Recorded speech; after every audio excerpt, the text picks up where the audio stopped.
Halo, halo semuanya. Kembali lagi di podcast Nerds After Work. Seperti biasa dengan gua host lo, Kevin, ditemenin sama temen seperti gua biasa. Kerjaan halo. Ya, dan hari ini gua sama Ojan kita pengen ngebahas ada satu tren yang kita mulai perhatiin ini ya, terakhir-akhir ini. Ya, mulainya sih gue bilang sih mulai nggak pada saat pandemi, tapi gua ngerasa pas pandemi kok agak terakselerasi, yaitu kita pengen ngebahas mengenai sequel di industri manga sama anime. Ya, jadi mungkin sih kalau yang paling terkenal itu dari kasusnya Boruto ya, yaitu kelanjutan dari cerita Shonen Naruto. Ya, tapi akhir-akhir ini gue sama Ojan nih merhatiin kok tren dari sequel ini tuh agak bertambah. Padahal aslinya manga dan anime itu cenderung adalah industri yang sedikit dengan sequelnya. Bukan berarti sequel nggak ada, karena kalau kita lihat franchise lama sih kayak Gundam atau Macross itu dari dulu sih memang seri yang penuh dengan sequel. Tapi biasanya itu seri-seri tertentu aja yang kayak gitu. Nah, tapi kita nih mulai sekarang lihat kok makin banyak sekali manga-manga dan anime nih yang mulai mirip seperti dengan Hollywood, yaitu di mana apa mereka nggak fokus kepada ciptain IP atau properti baru, tapi mereka lebih tertarik cari IP lama, terus bikin entry baru, atau bahkan cuma nge-remake anime-anime lama. Nah, itu yang ini hari ini kita mau ngebahas gitu. Ya, jadi ada cukup banyak yang kita lihat sih. Nah, kalau mungkin ini yang kita lihat ada beberapa tren dari anime sama manga yang kita lihat akhir ini masuk ke kategori-kategori ini. Kalau dari anime itu ada beberapa, mulai dari yang terkenal itu ada kayak Dragon Ball Super. Jadi ya apa? Dragon Ball banget. Dragon Ball bukan ball. Balai. Ball. Jadi Bollywood. Ya, ada Dragon Ball Super ya, apa kelanjutan dari apa Dragon Ball Z dulu dari Akira Toriyama, tapi sebelumnya juga ada Dragon Ball GT.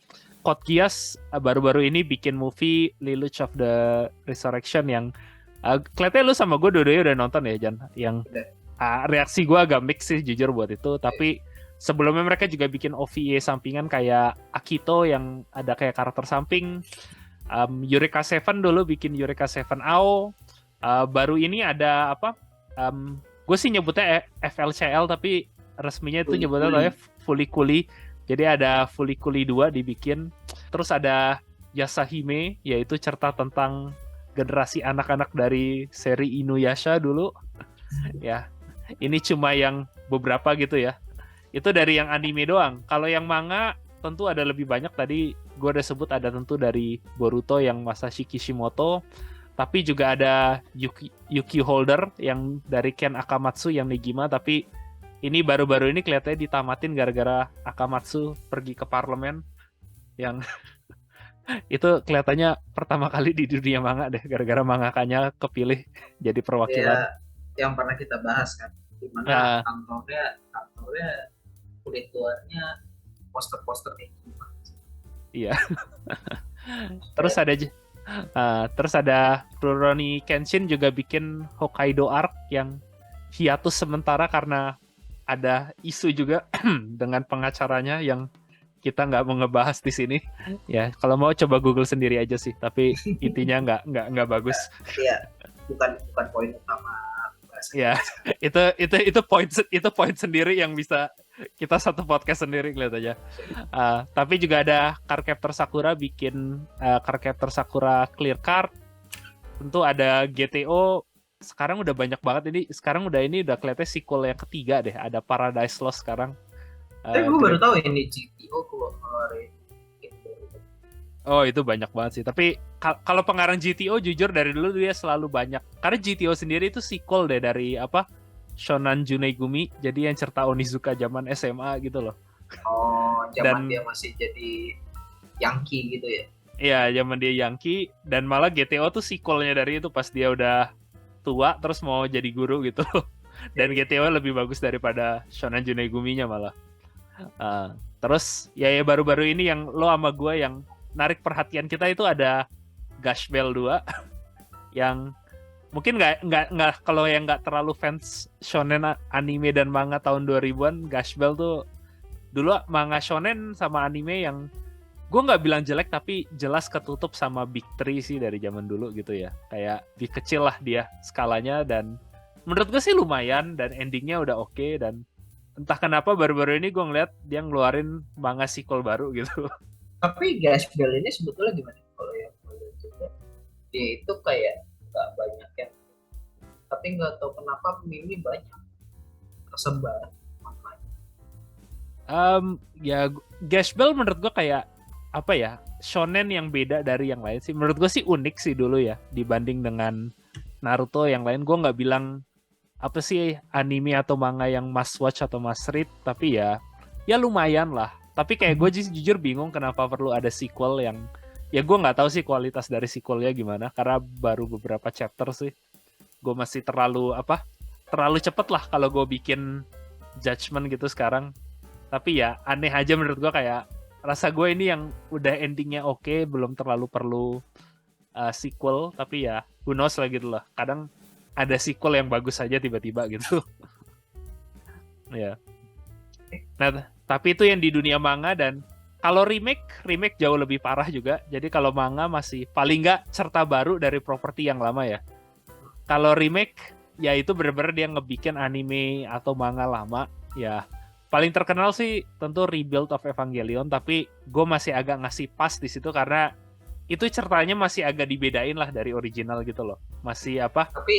Tapi untuk yang poin remake ini cukup lucu sih yang Evangelion. Karena gimana apa ya? Maksudnya kalau kayak poin kita sekarang itu, si remake ini kan kayak ya lu lo segitu nggak ada idenya lagi apa kan buat ngeluarin IP lama lo tapi kualitasnya dibagusin gitu kan, orang kan nggak kan gitu kan. Tapi yang waktu pas di Evangelion ini kayak gue juga awalnya kayak ngelihat yang satu judulnya apa, You Are Not Alone apa tuh? You Are Not Alone, You Cannot apa gitu lah, gue lupa. Nah yang pertama kan kalau nggak salah, yang pertama kan You Are Not Alone kalau nggak salah atau apa itu. Itu kayak oh ya bener copy paste dari Evangelion yang lama. Dimana waktu pas kedua terus dia ada beberapa kostum baru bikin kayak orang-orang kayak ngamuk malah kayak lu kok beda dari yang lama gitu. Iya. Jadi kalau yang untuk Evangelion ini kayak malah orang-orang kayak nggak mau dibikin beda dari yang lama. Itu sih yang ya itu yang ya lumayan menarik sih untuk Evangelion ini, karena menurut gue sih lebih karena Anno, kalau karena ini yang bikin juga masih Hideaki Anno kan ya. Iya. Masih kreator asli yang kalau lu tahu bagaimana produksi Evangelion awal itu tuh kayak produksinya banyak bermasalah gitu loh. Makanya kenapa ada ending Omedeto dulu yang apa? Omedeto ya. Jadi itu agak dari Anno kayak sedikit dia perlu waktu untuk cari ending Evangelion, dan gue ngerasa itu Rebuild tuh lebih kayak Anno tuh pengen gimana kalau cerita ini bener-bener gue coba lagi gitu loh, kayak ya oke lah masih kreator aslinya gitu yang terlibat di situ ya. Tapi ini kasus khusus lah menurut gue gitu loh. Tapi itu ya special case lah. Tapi kalau remake yang lain jujur menurut gue banyak yang agak lebih gue pertanyakan. Itu yang baru-baru ini trailernya keluar itu Trigun. Ya ini 2000 banget sih dulu ya. Tapi sekarang mereka nge-remake dengan 3D yang jujur gue agak aneh ngeliat trailernya sih ya.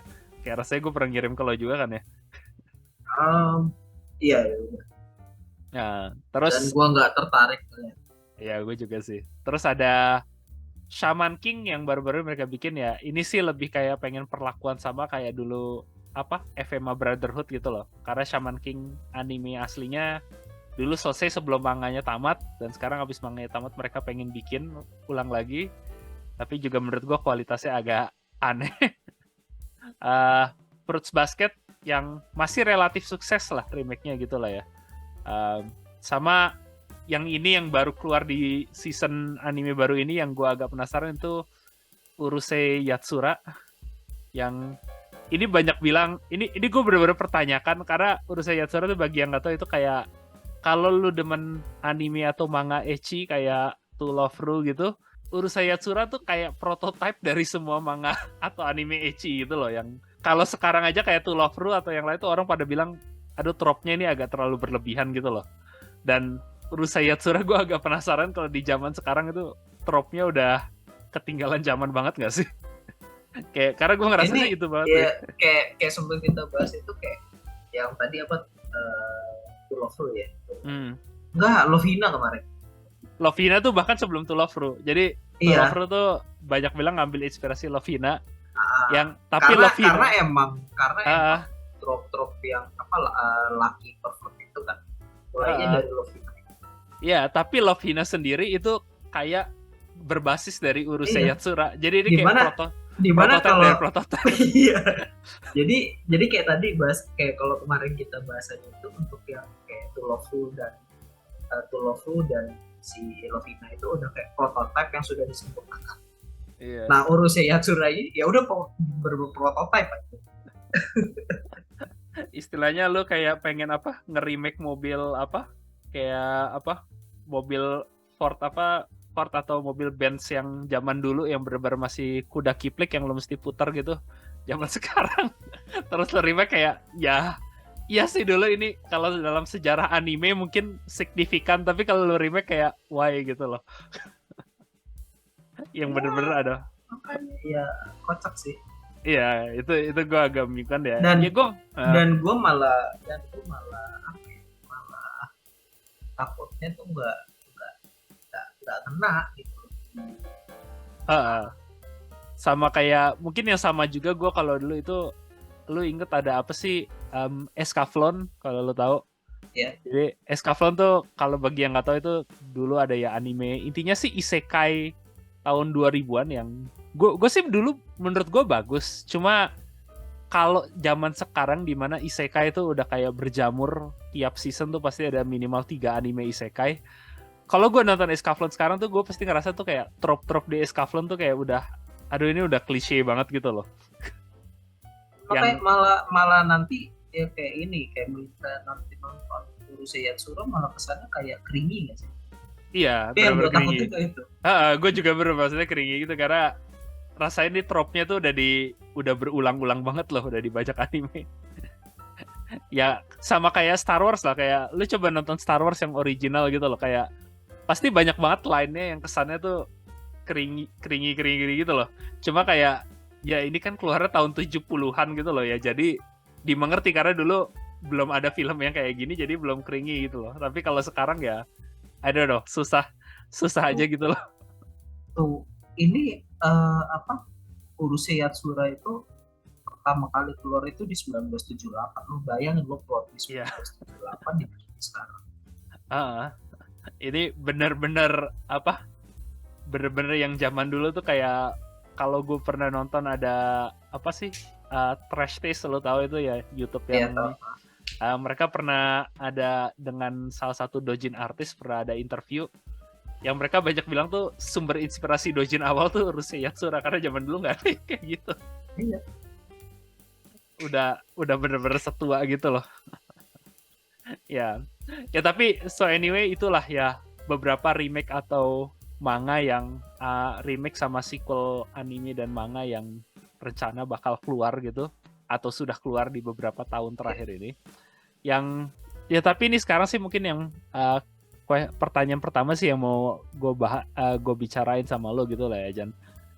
Menurut lo sendiri kenapa sih kayak kok tiba-tiba sequel ini tiba-tiba berjamur gitu loh, kayak kenapa dulu yang rasanya kalau gue tahun 2000 tuh kayak jarang banget itu loh ada anime atau manga sequel, kok sekarang ini rasanya jadi banyak banget gitu loh remake sama sequel yang lebih mirip jadi kayak gayanya Hollywood gitu loh. Kalau Hollywood kan sekarang ya bener-bener itu acaranya remake dan sequel doang gitu loh. Nah kalau menurut lo kenapa kok manga sama anime udah mulai agak ketularan gini juga? Ya kalau gue sih yang jelas mulainya itu mungkin yang jelas satu efek pandemi. Itu gue bener-bener dari yang pas mulai pandemi yang gue berapa kali kayaknya juga di sini udah pernah kayak abis efek pandemi tuh kayak kok ini di mana kalau biasa tipikalnya kalau misalnya yang udah pengarang lama udah selesai seriesnya dia udah selesai kayak ya udah nggak bikin seri baru lagi. Tapi ini kayak itu sih kayak paling gampang ya Gaspel. Kalau udah kelar kapan gitu tiba-tiba nongolin lagi di mana bukan name baru tapi ngelanjutin name-nya. dengan Glass Bell juga. Terus juga yang kayak tadi ada beberapa yang lain kayak lo emang BU gitu gara-gara record satu kedua. Yang gue pikir mungkin lebih karena ini ya, kan yang Big Three ini kayak kan One Piece, Naruto, Bleach. Ya jadi bagi yang nggak tahu, ini sih gue motong, gue cuma recap aja bagi yang nggak tahu Big Three maksud Ojan tuh. Kalau lu seumur gue sama Ojan zaman dulu 2000 awal, 3 manga sama anime yang paling besar itu One Piece, Naruto, sama Bleach. Jadi mereka sebutnya istilahnya Big Three gitu ya. Sorry, gue cuma maksudnya nggak jelasin itu aja kalau yang. Kalau Big Three ini dulu di mana ya bahasanya kan andalan Shonen Jump. Nah ini kayak sekarang Bleach sudah kelar. Oke lah, dia masih ada dua. One Piece. Naruto udah kelar dan sekarang oke lah diterusin sama Boruto. Walaupun gue nggak tahu Boruto secara salesnya gimana sekarang. One Piece yang gue ngikutin dari awal. Sekarang gue udah ngerasa gue juga bukan cuma gue doang, tapi ada beberapa yang lain kayak gue udah mulai malas bacanya juga karena kayak beberapa trope lamanya dipakai ulang gitu. Jadi kayak ngapain? Dan juga udah ini, dan gue lihat juga salesnya emang makin turun di beberapa tahun belakang. Kalau nggak salah dari mulai Enies Lobby itu tren sales Tankobon itu turun. Dari situ ya ditambah kalau sama gue yang gue ini, apa karena name lainnya itu kurang kuat ya? Terlepas kalau kayak Shonen Jump itu kalau nggak salah kan si Kimetsu juga Shonen Jump ya? Kimetsu Shonen Jump. Kimetsu Shonen Jump, Chainsaw juga Shonen Jump. Beberapa ada ya ini kayak mulai ini ada name lain yang lumayan gede tapi nggak bisa ngisi kekosongan ini, kayak masih agak-agak ini, makanya kayak ada name lain tuh ya mau nggak mau ya pasti ya udah kayak ya karena ngelihatnya kayak gua ini kalau bisa pakai name baru masih agak beli, ya udah pengarang lama gue panggil lagi, gue suruh bikin lagi nih, lo bantuin gue deh gitu, lo bikin lagi. Itu sih yang gue lihat ketika rasanya. Ya gue setuju sih gue sama itu sih, utama mungkin sih gue pengen kayak utama sih terutama seberapa besar Big Three sih ya, mungkin gue pengen nekenin juga sih kayak karena Big Three tuh jujur apa-apanya tuh menurut gue zaman dulu Big Three tuh gede banget gitu loh, yang maksudnya ngedorong sales buat majalah kayak Shonen Jump, karena itu satu kalau dari penjualan tankobon ya kayak tadi lu udah mention, tapi kalau lu tahu aslinya Shonen Jump itu kan majalah gitu ya, jadi kalau kayak dulu Big Three itu One Piece, Naruto, Bleach itu kan ada yang bi-weekly tapi ada juga yang weekly gitu loh, jadi rilisnya. Jadi tiap minggu tuh lu ada kayak 10-20 title di manga Shonen Jump yang pas zaman Big Three itu tuh nge-push banget penjualan Shonen Jump, karena kalaupun lu bukan dari Big Three, katakan lu bukan title yang masuk ke 3 besar itu, tetap orang tuh kayak bakal ada kayak jaminan lah, orang tuh pasti bakal beli Shonen Jump karena gue mau ngebaca Naruto-nya atau gue mau ngaca One Piece atau Bleach-nya gitu loh, karena ya ini tuh kayak ngedorong, jadi walaupun ada manga atau yang lain yang nggak sesukses Big Three, tetap aja tuh mereka bakal kedorong istilahnya kayak kesubsidi gitu lah sama Big Three-nya, karena pasti lu ngebeli Shonen Jump buat ngebaca 3 itu loh. Dan itu kadang menurut gue jadi zaman dulu tuh bisa bikin ada manga-manga yang nggak terlalu populer tapi masih bisa ketahan popularitasnya gitu, karena ya mereka bisa Shonen Jump tuh nggak usah terlalu khawatir karena masih ketahan sama Big Three-nya itu gitu loh. Jadi ya nggak usah takut lah gue ambil resiko ke ada manga lain yang agak riskan, karena gue masih ada penjualan yang tergaransi dari Big Three ini. Dan memang ini gue ngelihat agak gue sih setuju menurut lo kayak pandemi ini mempercepat, tapi gue tuh mulai ngerasa ini tuh yang jadi katalisnya istilahnya ya, itu tuh Boruto loh. Begitu Boruto keluar karena pas Boruto keluar itu, Boruto tuh kayak bener-bener tuh kayak cuma ada 6 bulan abis Naruto abis tuh kayak Boruto langsung dirilis gitu loh. Yang gue bener-bener ngerasa karena Naruto tuh kayak Naruto tuh bukan manga pertama Big Three yang tamat.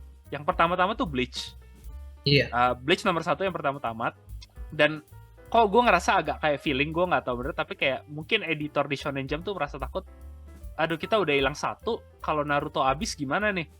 Jadi dari Big Three kita cuma tinggal ada satu, dan akhirnya mereka tuh kayak di situ ngomong-ngomong dengan Kishimoto, di mana Kishimoto sendiri tuh bilang, gue nggak niat ngelanjutin weekly karena lebih bukan karena dia nggak mau, tapi dia bilang ya schedule gue tuh udah gila gitu loh, dia tuh sempat bilang tuh gue lagi pengen fokus ke anak sama istri dulu gitu loh abis Naruto tamat, yang akhirnya Boruto itu diambil alih asistennya dia, di mana dia tuh lebih ngebantu dari sisi script doang gitu loh, jadi dia nggak handle sendiri.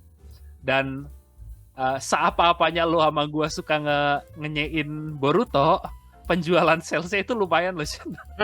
Justru itu. Dan itu feeling gue tuh yang jadi kayak katalis buat Shonen Jump ya. Aduh gimana ya, jadi ya masih orang-orang kelihatannya pada mau nih kembali ke Boruto gitu loh. Jadi kayak ya udahlah, gue ngedukung lebih banyak sequel, karena by the way Kishimoto tuh antara abis dia Naruto, dia tuh juga bikin seri lain sih, inget gue ada Samurai 8 apa gitu loh, yang tapi nggak terlalu populer, yang akhirnya ya orang lari-lari kembali ke Boruto, dan akhirnya sekarang Kishimoto pun, sekarang Boruto tuh lebih naik lagi, karena sekarang Kishimoto tuh bilang walaupun dia masih nggak yang ngegambar, dia bilang cerita dari Boruto tuh sekarang dia udah yang ngenulis skripnya langsung, kayak dia ambil alih bukan overseas-nya aja ya. Iya, jadi kayak tetap asistennya yang utama di sisi artnya, tapi dia tuh udah bener-bener buat skripnya udah dia yang nulis utama, gara-gara manga yang dia bikin antara itu tuh kayak di cancel gitu loh.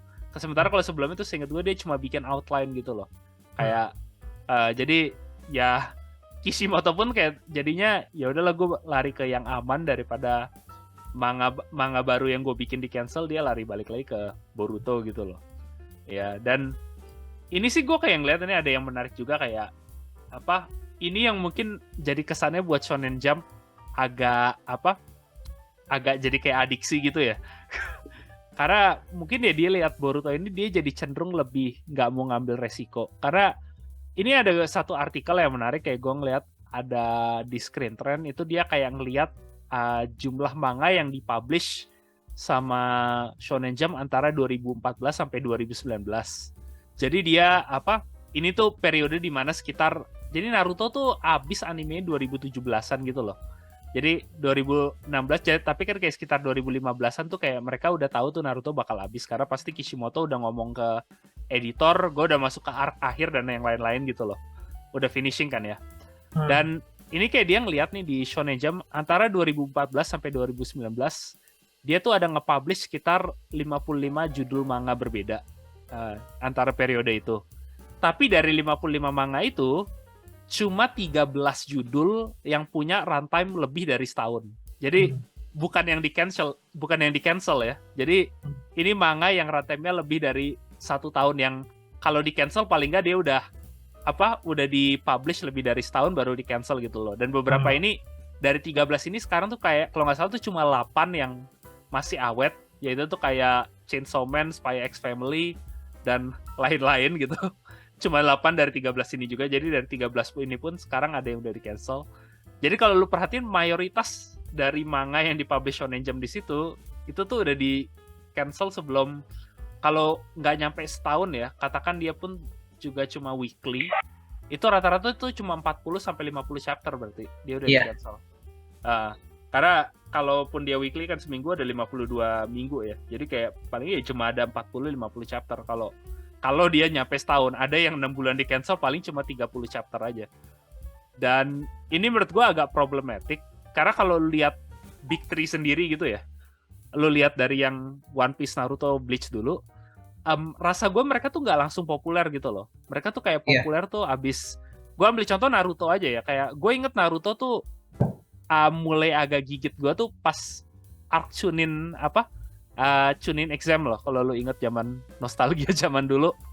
Dan ini gue cari-cari balik, arc Chunin Exam tuh baru mulai sekitar chapter 30-35 gitu loh.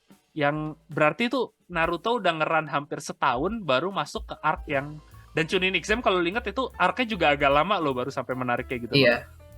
Jadi karena benar-benar orangnya gigit itu waktu pas yang ending itu Chunin XM juga kan kalau nggak salah yang pas Sasukenya cabut. Itu abis Chunin XM malah. Chunin XM tuh pas pertama ada Gaara loh.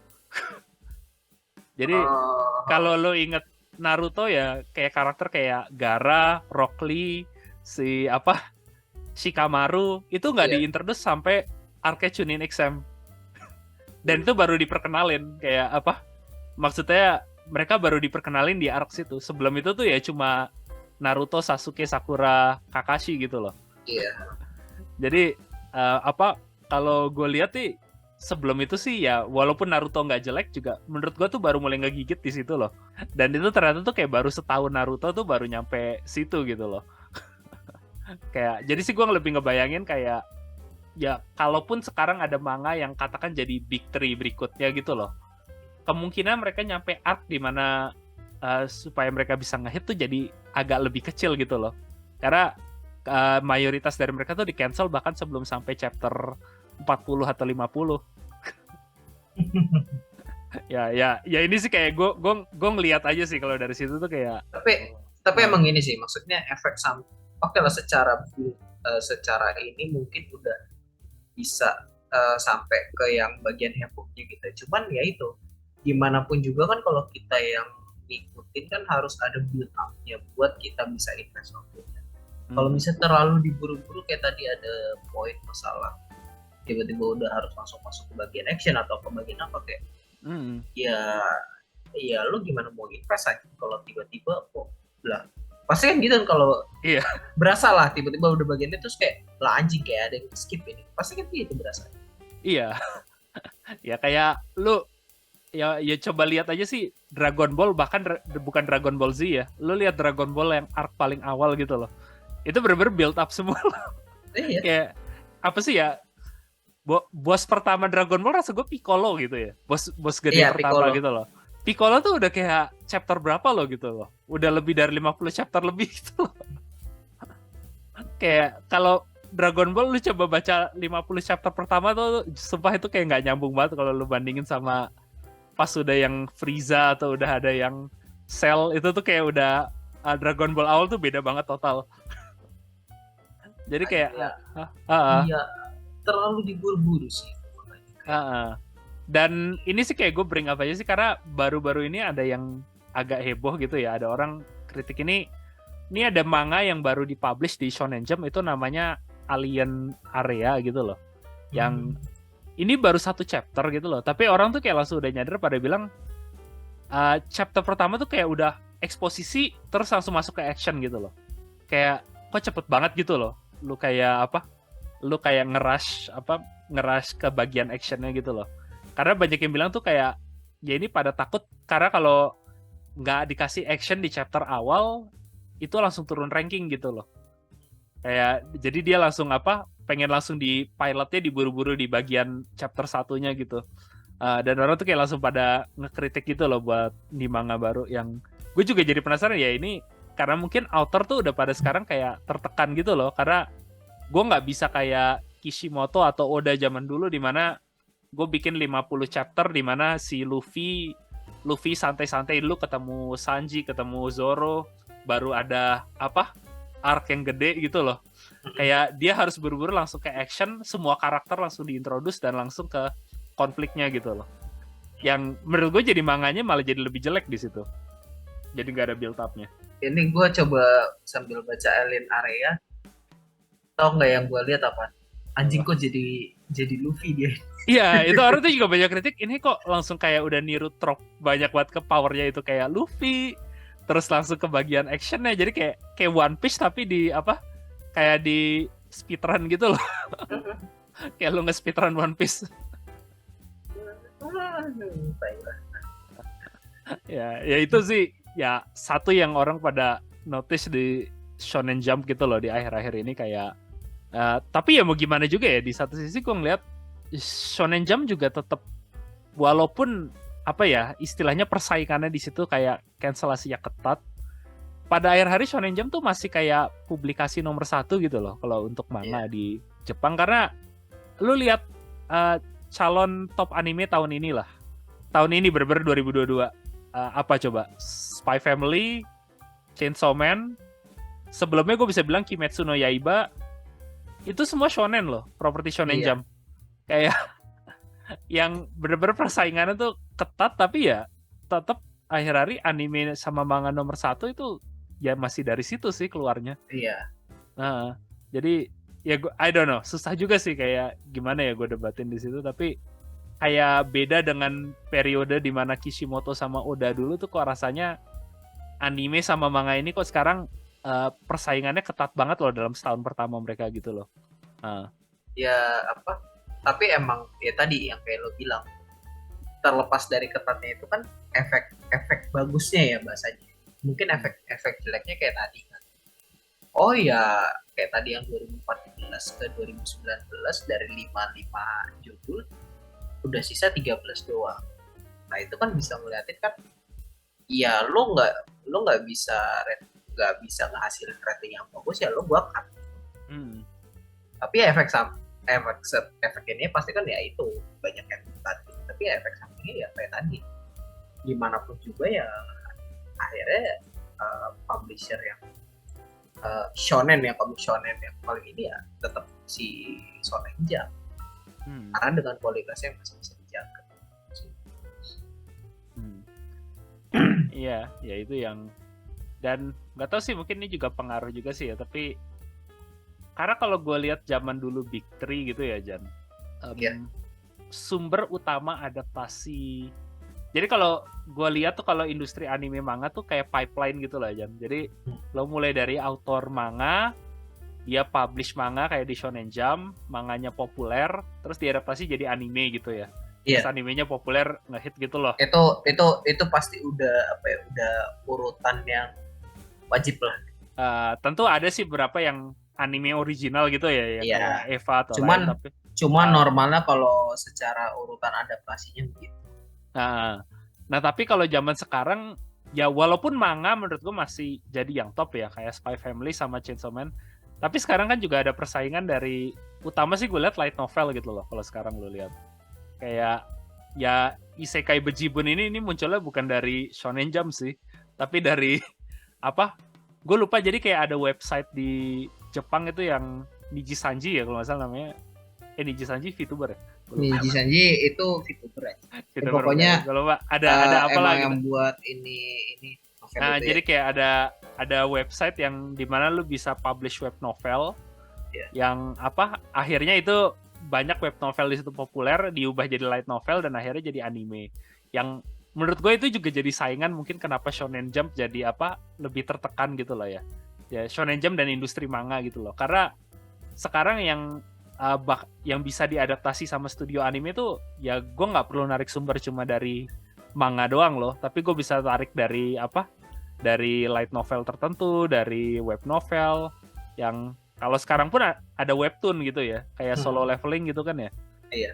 Jadi persaingan buat mereka juga jauh lebih ketat gitu sih. Karena kalau yang gue lihat sih kenapa ini gini, kalau misalnya studio-studio gitu ya, mau ngambilnya yang dari manga itu kan berarti yang jelas gini, oke, secara fanbase pasti kan udah nambah dong. Dimana kalau misalnya kayak tadi dari light novel udah punya fanbase, pindah ke manga, logikanya berarti kan fanbase-nya tambah gede dong untuk IP itu kan.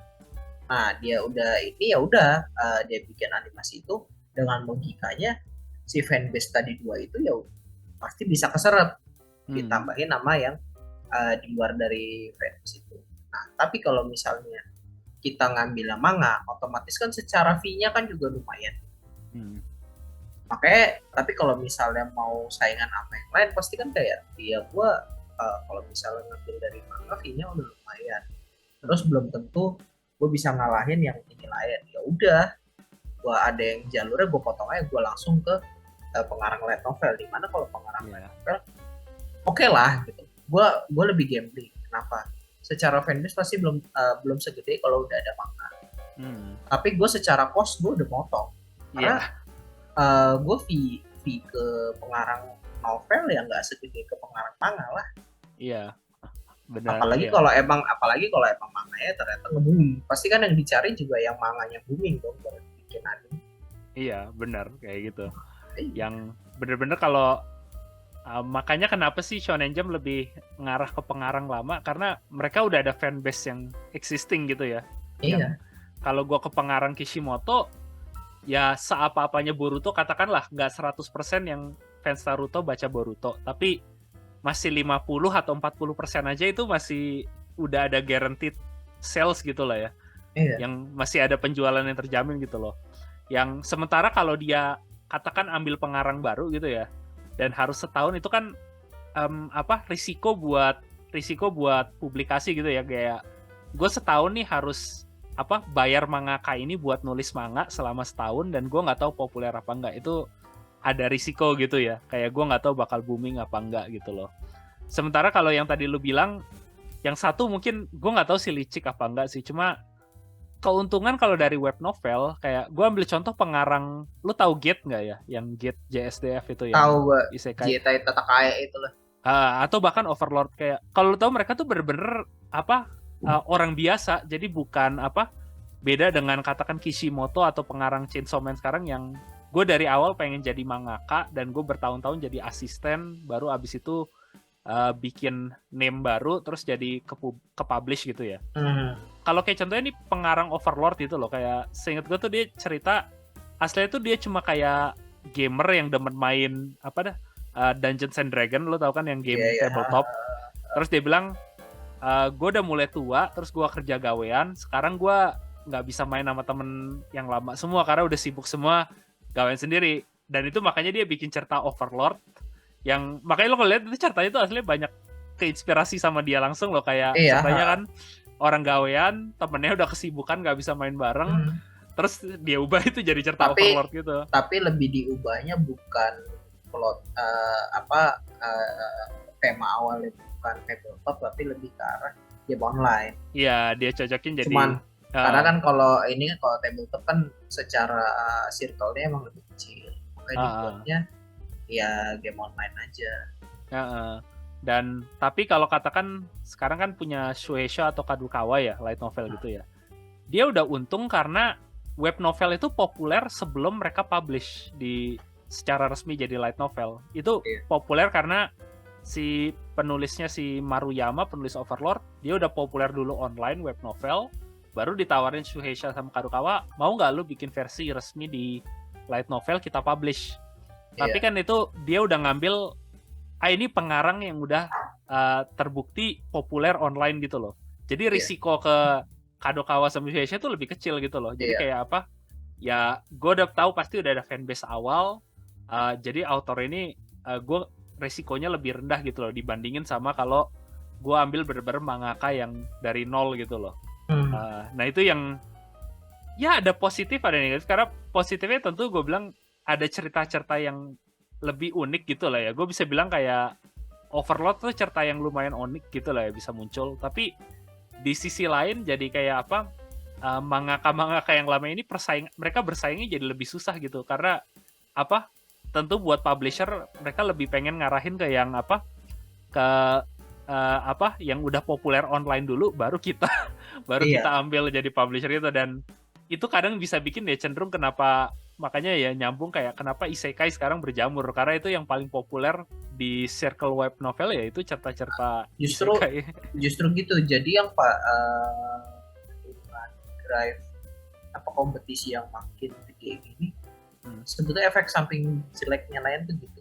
Jadi lo udah ada satu tema yang terkenal, kayak misalnya isekai terkenal, ya udah lo keluarin isekai aja semua. Sampai sekarang lo mau isekai apa aja ada gitu. Lo mau sampai trope-nya habis, ya udah isekainya apa jadi villain-nya, terus atau enggak isekainya ya versi jeleknya atau apa, atau enggak lo isekainya jadi peliharaannya, kan itu kan ada kan ya. Isekai lo jadi behemoth tapi jadi kucing peliharaan. Itu jeleknya gitu. Jadi kalau udah ada satu tren yang ada, udah semuanya ada, semuanya kayak gitu. Karena ya kayak ya gue nyari aman aja lah gitu. Emang lagi trennya ini, ya udah gue bikinnya ya aja. Jadi dan nggak ada drive buat kompetisi kayak gue harus punya style sendiri, gue punya keunikan sendiri gitu. Nggak ada drive itu lagi sekarang. Semua ya ngejarnya realistis aja ya. Gue mau cari duit dari sini, ya udah gue ikutin tren. Iya, kayak trennya sih kalau yang dari sisi light novel sih gitu sih ya. Cuma mungkin ini lebih ke gue ya. Kalau positifnya gue lihat di manga sih kayak contoh gue lihat kayak Chainsaw Man gitu loh. Gue nggak yakin apa kayak Shonen Jump mau nge-publish manga kayak gitu kalau katakan 10 tahun lalu loh. Gue nggak yakin. Karena dulu tuh yang kayak gitu kayak contohnya itu lebih searah kayak Berserk lah gue bisa bilang Chainsaw Man gitu loh. Gue lupa, aduh itu kalau misalnya lagi ngobrol ketawa nama majalahnya. Iya, apa sih Wild Beast apa? Yang bukan yang Animal apa? Iya, yang Animal aja. Gila anjir, kocak banget. Nama majalah yang Animal. Kayak itu lebih ke majalah seinen yang samping-samping gitu loh. Nah kayak tapi sekarang kayak gue ngeliat itu ini juga jadi ngedorong karena Shonen Jump mungkin juga jadi bilang ya gue harus cari ide manga yang unik kalau gue mau compete sama isekai ini yang udah berjamur di mana-mana gitu loh. Iya. Yang ya jadinya susah juga sih di situ yang apa. Dan mungkin sih ini poin terakhir yang mau gue ngebahas juga kalau dari sisi animenya ya, kenapa mereka ngarah ke sini. Kalau itu sih dari sisi manga ya tadi ya, kayak gitu. Cuma di anime ini juga mungkin yang kenapa ngarah gue lihat sekarang nih lagi ada kekurangan animator gitu loh di Jepang, di industri anime. Kayak gue inget kalau baru-baru ini Isekai Oji-san yang salah satu kita bahas anime baru lah di season lalu ya. Itu tuh dia sempat ke delay lama rilisnya gara-gara tuh kayak direktornya bilang gue nggak bisa nemu animator karena animatornya tuh udah ketarik sama kalau lihat season yang sekarang kan nih gede-gede ya, lagi ada Chainsaw Man, lagi ada Spy Family, Mob Psycho. Nah semuanya ketarik yang proyek-proyek aman. Jadi yang Isekai Oji-san ya gue bilang bagus tapi itu kan agak niche gitu ya animenya.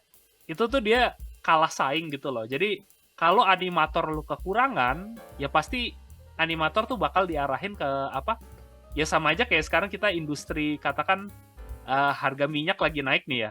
Ya berarti minyak yang gue punya itu pasti diarahin ke sektor-sektor yang kritis gitu lah Jan.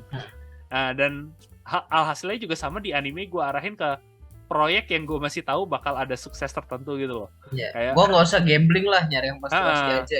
Intinya kan kayak jadi nggak terlalu riskan, jadi ya itulah yang ngedorong lebih banyak remake, lebih banyak itu gara-gara ya krisis animator itu juga sesuatu yang bisa kita bahas suatu hari sih ya. Kayak ya intinya sih kenapa kekurangan animator sekarang juga ya salah industri juga sih, mereka secara bertahun-tahun tuh underpay banget animator gitu loh. Kayak bahkan gue pernah ada wawancara satu animator, dia bilang gue kerja di studio dan pernah dia nyadar kayak ada tukang bersih-bersih yang bersihin studionya pas selesai pulang, terus dia bilang aduh gaji gue tuh hampir sama dengan orang yang ngebersih-bersihin studio, dan ini gue bukan ngenyain orang yang kerjanya bersih-bersih ya. Coba kayak dia bilang kayak ya gimana ya, kayak kerja bersih-bersih itu bukan sesuatu yang perlu skill yang specialized ya. Sementara kalau lu menjadi animator kan bertahun-tahun lah ya lu latihan, lu harus latih gambar, latih gunain software khusus yang itu tapi wage lo itu ternyata jauh lebih kecil dibandingin paling nggak jauh beda dengan orang yang kerja dengan upah minimum gitu ya. Yang jadinya insentif buat orang masuk jadi animator itu kan kurang jauh. Nggak ada ketertarikan buat masuk situ kayak. Iya. Gue ngapain gue ini kalau misalnya gue mau hidup ya udah gue nyari yang lain yang lebih menghidupi gitu. Iya, ya bahkan di industri itu kayak mungkin lebih banyak lo dapat duit kalau kerja buat graphic design buat bikin iklan gitu loh. Iya. Kayak kerja buat Toyota atau lo bikin iklan mendingan buat kayak mobil gitu sekalian. Itu mungkin duit lo lebih gede di situ daripada lo kerja bikin anime. Ya gitulah. Tapi ini gue kocak juga sih yang tadi balik ke si Berserk. Gue sambil buka-buka Young Animal kan. Lo bayangin itu Berserk yang desainnya mainly banget gitu, sebelahan sama pin up girl gitu. Kocak sih sumpah ini. Karena emang Berserk tuh kalau sekarang sih udah hampir mainstream ya, gue bilang Berserk gitu loh. Tapi zaman dulu tuh kayak bahkan gue aja dulu tuh kayak Berserk tuh kayak rasanya ini dojin apa manga mainstream gitu loh. Kayak rasanya gue lu dengan gaya gambar kayak gitu sebelahannya sama pin up girl yang pakai swimsuit. Iya. Fuck yo. Kocak banget anjir. Ya bener-bener zaman dulu tuh kayak aduh, kayak kalau sekarang sih Berserk udah nggak hit banget, tapi zaman dulu tuh kayak kayak Berserk sama Claymore tuh rasa gue tuh kayak oh ini tuh anime atau manga yang istilahnya proyek sampingan lah, yang bener-bener sama direktor yang nyentrik gitu. Kayak kocak ya padahal. Ya tapi itu inilah kenapa kalau gue lihat lah ya kenapa kayak berjamur nih sekarang sequel sama remake. Nah tapi mungkin menurut lo, gue pengen nanya sih efeknya nih gimana ya kalau menurut lo nanti bakal ke industri anime manga. Soalnya kalau ya gue ambil contoh aja Hollywood ya, kayak Hollywood sekarang tuh gue nggak demen banget gitu loh, karena lo kalau lihat film barat sekarang itu pasti tuh masuk ke kategori antara MCU, DC, atau rilis Christopher Nolan, gue bisa bilang yang I don't know, kayak Nolan tuh rasanya satu-satunya direktor yang bisa terserah aja bikin mau apaan aja gitu loh. Kayak ya sisanya tuh banyak kan ya itu kayak remake, sequel, dan yang apa gue nggak tahu sekarang Jurassic Park udah sequel ke berapa gitu loh, kayak apa yang original tuh jarang banget gitu loh rasanya. Nah menurut lo dengan kayak gini apakah industri manga anime tuh ngarah ke situ juga nggak? Bisa jadi sih ya, cuman ya gue nggak tahu nih nanti arah kalau arah itu sih ke arah situ. Cuman kalau secara kualitasnya gue masih agak gambling sih, karena gini, sequel itu kan nggak selalu jelek gitu. Karena kalau kayak gue yang paling gue selalu bilang gue kesel sama Yuki Holder sama Boruto. Keselnya kenapa? Gue tipe yang nggak suka yang yang kalau misalnya masih bergantung ke seri lamanya. Ya kayak itu kan, kayak Boruto gitu kan, terus Yuki Holder aja gue kira tuh udah stand alone gitu, nggak tahu tiba-tiba ya dia ini cucunya si Negi gitu kayak. Ya apaan sih kayak kalau misalnya lo jadi gini, ada porsi lo boleh mention yang lama, cuman nggak ada kesannya kayak lo masih bergantung sama yang lama gitu. Karena contohnya kalau misalnya kalau misalnya kayak Gundam itu yang di yang Century One Year War atau apa itu? UC yang Gundam yang original maksud lo ya? Yang Mobile Suit itu. Ya judulnya Mobile Suit Gundam sih benar-benar. Nah itu kan dia ada beberapa cerita di mana kayak itu. Oh dari yang si siapa? Yang Mobile Suit Gundam Amuro. Amuro kan Amuro. Terus kan ada Gundam Zeta gitu kan. Di mana Gundam Zeta itu emang kelanjutan dari situ. Terus Double Zeta tuh kelanjutannya lagi ya kalau nggak salah ya. Iya, Double Zeta persis habis Zeta sih. Itu habis Zeta, terus habis itu baru yang si Charge Counter Attack kan. Iya. Urutan gitu. Tapi itu emang satu keberlanjutan cerita gitu. Dimana gue emang ada standalone film. Tapi ini bukan gue masih mengandalkan yang lama gitu. Nggak ngandelin nostalgia lah istilahnya. Gitu. Sama. Jadi gitu, semua tuh ada porsinya. Kalau misal itu tadi, gue maunya nih, lo boleh mention yang lama, tapi ya lo berdiri sendiri lah. Sedangkan kalau kayak Yuki Holder, terus gue kayak Boruto, gue gak sukanya ya, di awal tuh udah kelihatan gue tuh masih bergantung aman yang lama.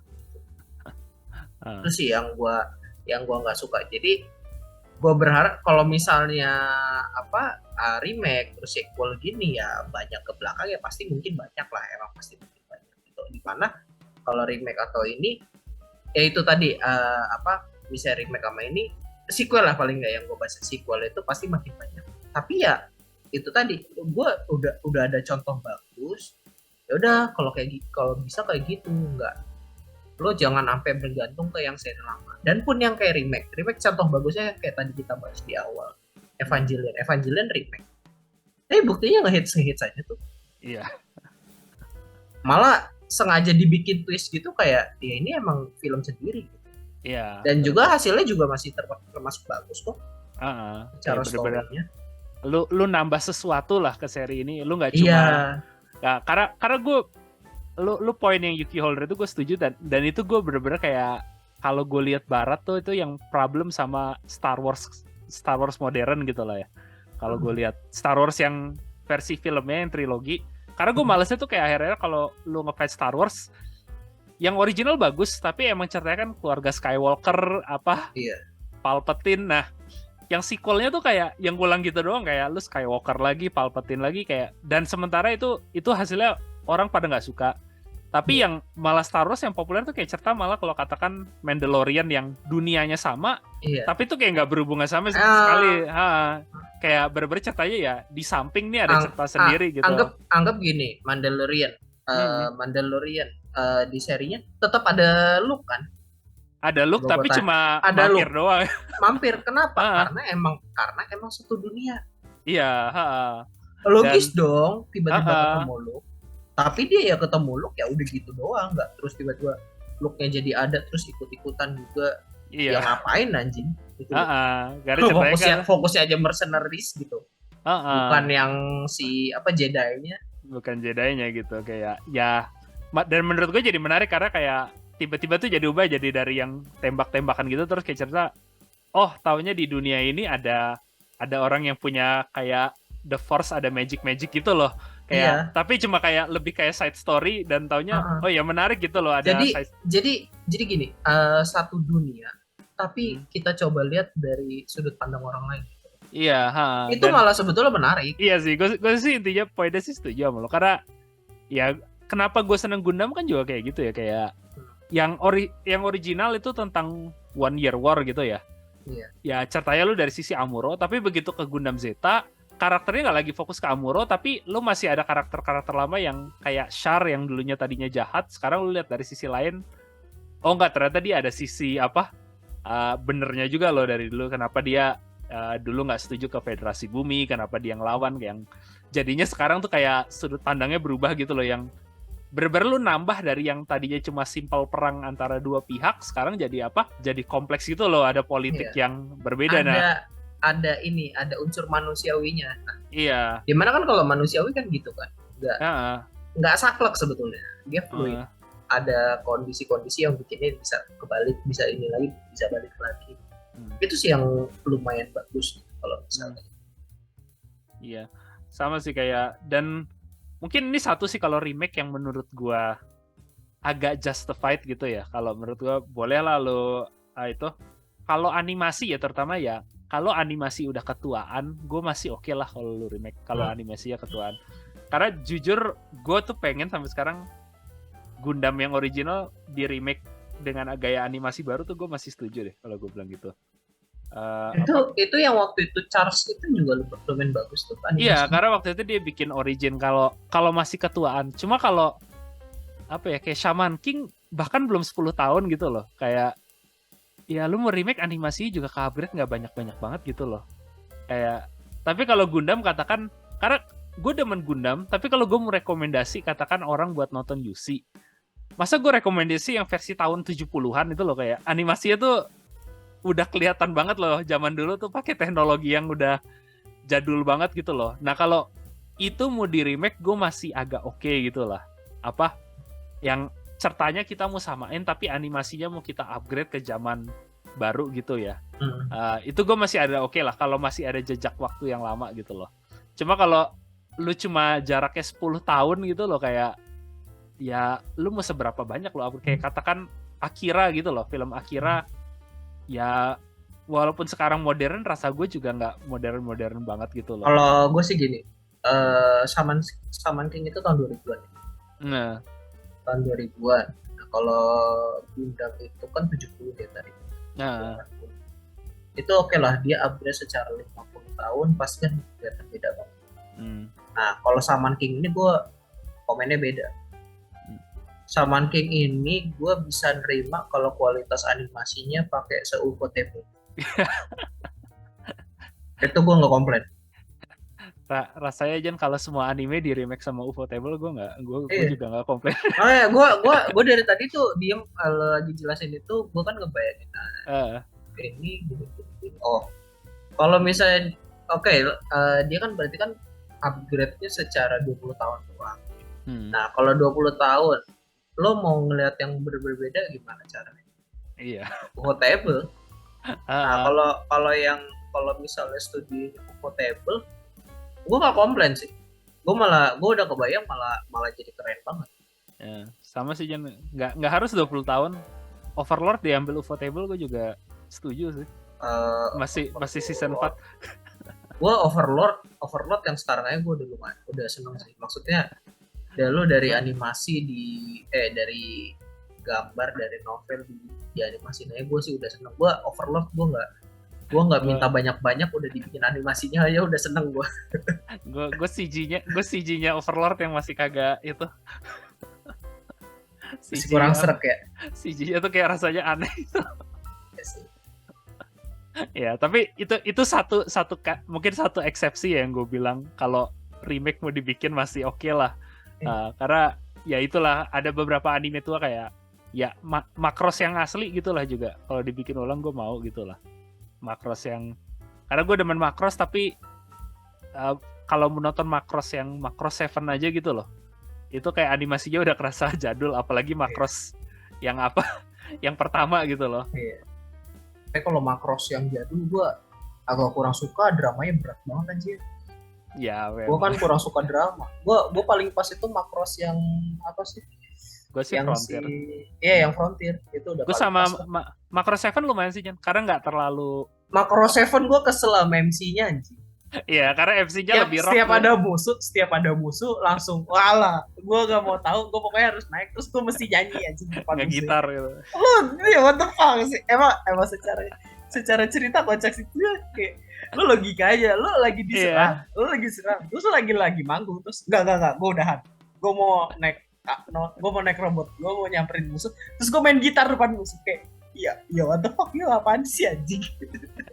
Coba gue lupa siapa, kalau nggak salah gue baca di Twitter deh gitu ya, kayak ada yang bilang tuh kayak intinya lo kalau nonton Macross gitu, kayak Macross Frontier, lo perhatiin itu intinya kalau pilot tuh lo kayak kerjanya seperti bodyguard idol gitu loh. Jadi intinya karena lagi nyanyi terus diserbu musuh, kerja lo tuh kayak ngedefend idolnya biar konsernya nggak keganggu gitu. Jadi lo kayak kerja kayak bouncer kalau di konser yang ada orang lompat ke stage. Dan itu lebih berasa di yang Delta. Ya, Delta gue udah nggak tahan, gara-gara Delta tuh gue nggak tahu deh, kayak sisi idolnya tuh rasanya udah terlalu gimana gitu loh ya. Udah keringi banget anjing. Iya, udah keringi banget. Karena gini loh, kalau bahasa ya gue waktu itu gini, kalau untuk kayak Macross lama, kalau Macross 7 band ya, gak usah gue anggap ya. Macross lama, terus juga kayak Frontier, itu dua ini kayak Macross ini oke lah idol, tapi dia jatuhnya masih lebih ke arah songstress. Iya. Tuh. Terus kayak di Frontier sama lebih ini. Tapi kalau yang Delta ini udah kayak idol gitu. Yang lo harus selalu ngepost yang W-nya itu kayak ya what the fuck, gue nontonnya tinggi banget aja. Udah berasa kayak bukan artis tuh, kayak udah bener-bener yang kayak gue nonton JKT di FX gitu loh. Kayak aduh, gue udah kayak mas-masnya kayak gitu, enggak deh. Kalau misalnya yang lain tuh kayak misalnya gue lagi nonton bahasanya kayak ini, kayak Isyana, atau ya kayak kalau orang mungkin kan depan Raisa gitu, terus ya ada bouncernya kayak ya udah kan. Iya. Gitu. Nah kalau yang Delta itu udah kayak JKT ada bouncernya. Ya udah, sebelum kita diserbu sama mob JKT. gue bukan tai-tain JKT-nya, gue tai-tain film. Iya, gue juga tai-tain JKT. Coba gue nggak tai-tain orang real life, tapi yang gue tai-tain ya ini anime aja. Iya, benar. Gue ngerti sih cringy-nya kayak gitu. Kayak bahkan menurut gue Idol Master asli jauh lebih mending daripada Delta sih. Kayak, iya benar. Iya. Karena paling nggak Idol Master tuh kayak ya udah gue masih bener-bener lah gue ngejelasin cerita idol. Iya, cerita idol gimana ininya, kebiasaannya gitu kan, atau nggak hari daily-nya. Terus ya udah manggung gitu. Terus nggak harus yang sampai pose W yang harus ini. Oh, oke, kita gini tapi tangannya sambil W kayak geli banget bangsat. Ya. Sumpah itu Delta tuh gue cuma kuat nonton baru 3 episode. Gue juga nggak kuat. Terlepas dari emang desainnya, gue juga kurang suka sih desain karakter. Ya, desain karakternya jauh lebih mending Frontier sih kalau gue juga. Ya, so anyway ya kelihatannya itu juga sudah mulai waktunya juga, dan sebelum gue sama Ojan makin diserbu sama fans sama idol group. Kayaknya kita hari ini banyak cari ribut sama orang. Entah kenapa jadi ngarahnya kayak gitu. Kalau gue diserbu fans Boruto gue masih oke, tapi fans idol jujur gue serem. Kayak lo lihat baru-baru ini gue berita BTS itu masuk wamilnya Korsel kan ya. Nah, itu gue bayangin itu pasti Korut udah takut gila. Kalau nembak itu siap diserbu fangirl satu Korsel itu gila. Gue nggak mau komen gue ngeri kalau itu. Gue ngeri jujur.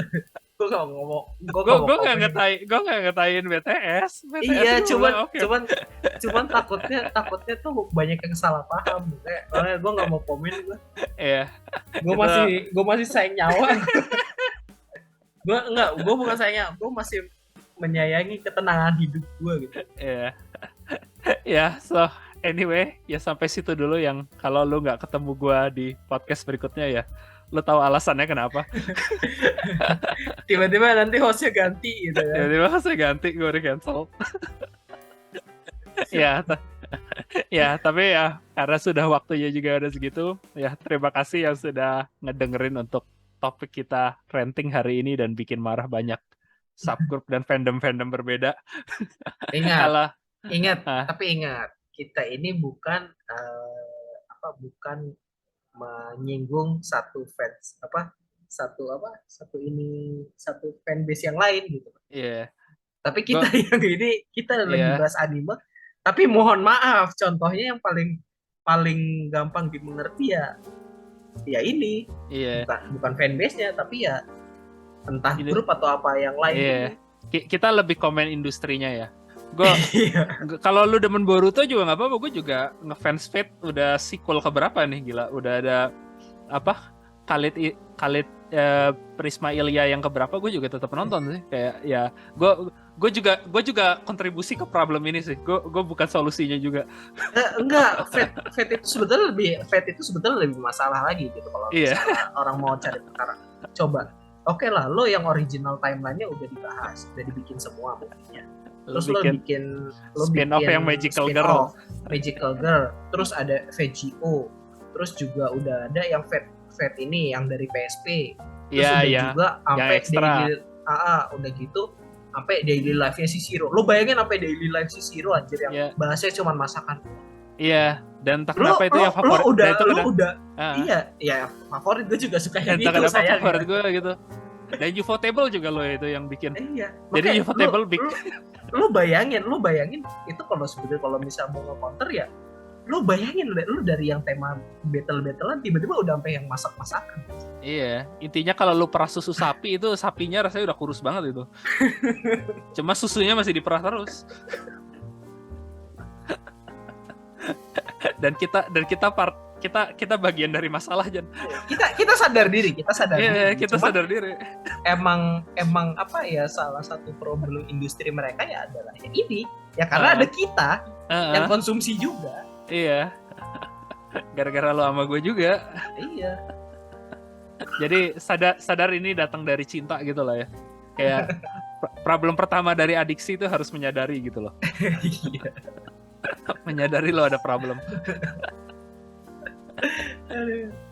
Ya, tapi ya itu mungkin sekian dulu dari kita. Kalau kalian suka sama enjoy di podcast, mungkin bisa nge-drop like sama subscribe di bawah karena itu bisa ngebantu kita banget. Dan seperti biasa ini juga sudah bisa kalian dengar kalau untuk di podcast di Spotify. Kalau lu nggak pengen ngebuka YouTube dan cuma pengen denger suara, kita juga udah sekarang ngepost di Spotify yang link sama itunya juga udah gua post di bawah. Ya, so anyway, mungkin sekian dulu dari gua sama Ojan dan sampai ketemu lagi next time.